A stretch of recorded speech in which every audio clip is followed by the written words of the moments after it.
Greetings, art connoisseurs, tubers, and pickers. It's Drew. Welcome back to another episode of the CPMA. That's the California Pickett Museum of Art, where I show you different individual examples of art and antiquities from my own private collection.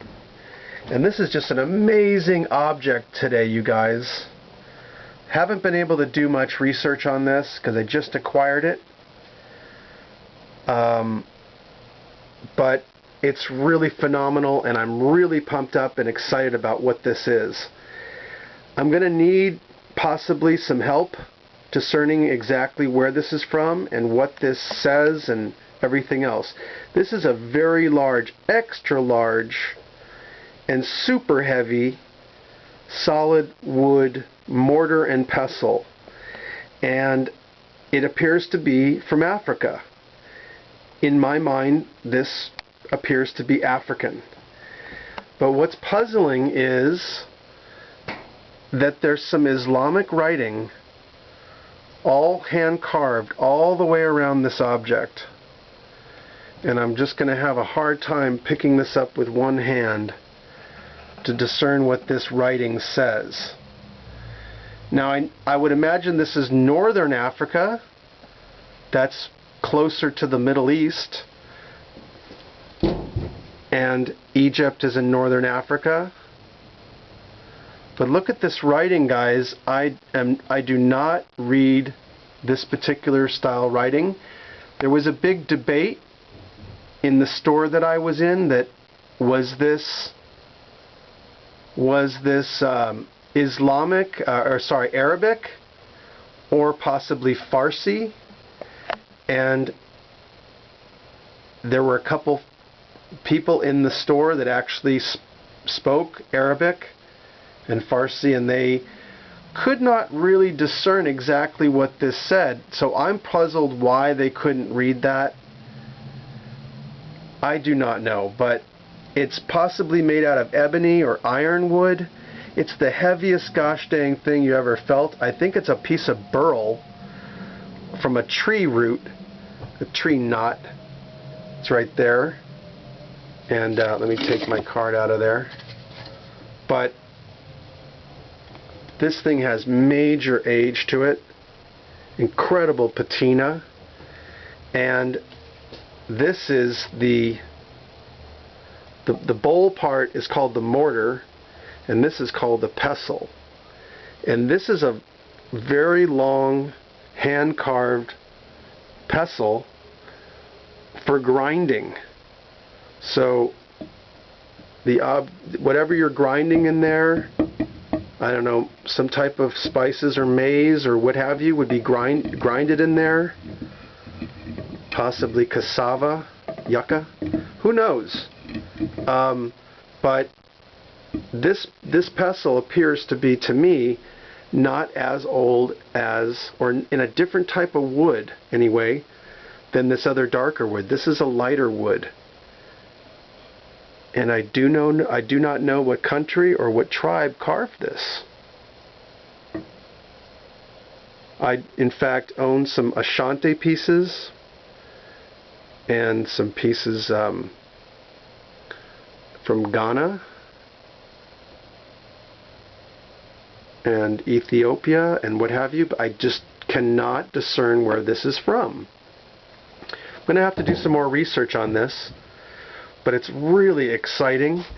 This is all inlaid bone right here. Little half spheres of inlaid bone. And they kind of alternate around the piece. I think every other two are filled and some might be missing. But you can see the age in that piece.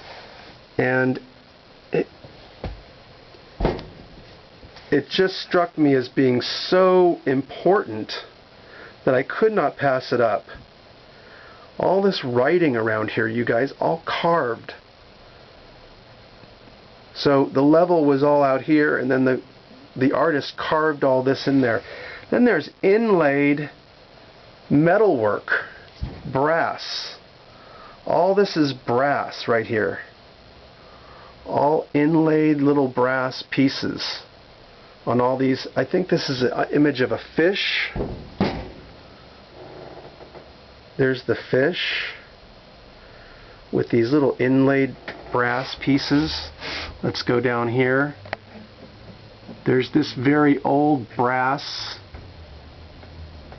ornamentation put on there. And some cutout shapes. Very old, you guys. All this is like little copper nails.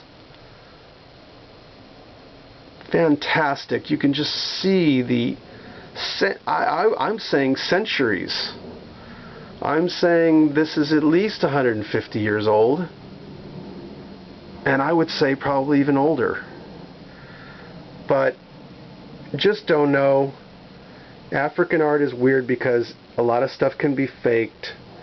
So I'm not quite, you know, I just have to do some more research on this object. If somebody was faking something like this, like a modern day repro of this, there's no way they would go to that extreme. Because what are they going to get out of it? I mean, really, you have to think about their time. I think this is an amazing object, and this has some kind of relevance or an important nature to it. If anyone else out there reads Arabic and can see what this says, I'm not doing a very good job, but and my camera's not so good. But the Arabic goes all the way around the object. Islamic writing, just don't know. This is all three-dimensional. It's sticking out like about a 1/16 of an inch on the surface.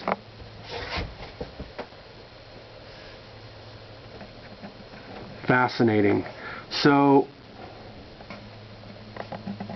I picked this up. I got an amazing deal, as usual.